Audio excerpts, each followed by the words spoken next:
নমস্কার বন্ধুরা, আজ নিয়ে এসেছি মধ্যরাতের লাল চোখ পার্ট ২। যদি এখনো পার্ট ১ না দেখে থাকো তাহলে আগে দেখে নিও।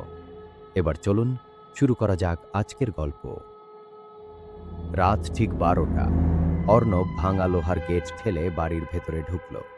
সঙ্গে সঙ্গেই গেটটি কি শব্দ করে বন্ধ হয়ে গেল। চারদিকে অদ্ভুত নীরবতা, বাতাসে স্যাঁতস্যাঁতে গন্ধ। পুরনো দেয়াল, ভাঙা জানলা আর মাকড়সার জাল যেন পুরো বাড়িটাকে আরো ভয়ঙ্কর করে তুলেছিল। হঠাৎ ওপর তলা থেকে ভেসে এলো ঠক ঠক ঠক। মনে হলো কেউ ধীরে ধীরে হাঁটছে। অর্ণব টর্চের আলো ওপরে ফেলল, কিন্তু সেখানে কেউ ছিল না।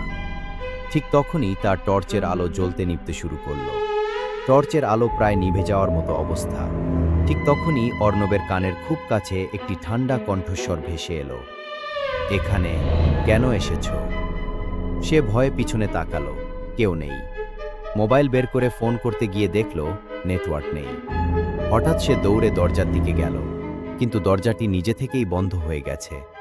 ঠিক সেই মুহূর্তে ওপরের সিঁড়ির মাথায় সাদা পোশাক পরা একটি ছায়ামূর্তি দাঁড়িয়েছিল।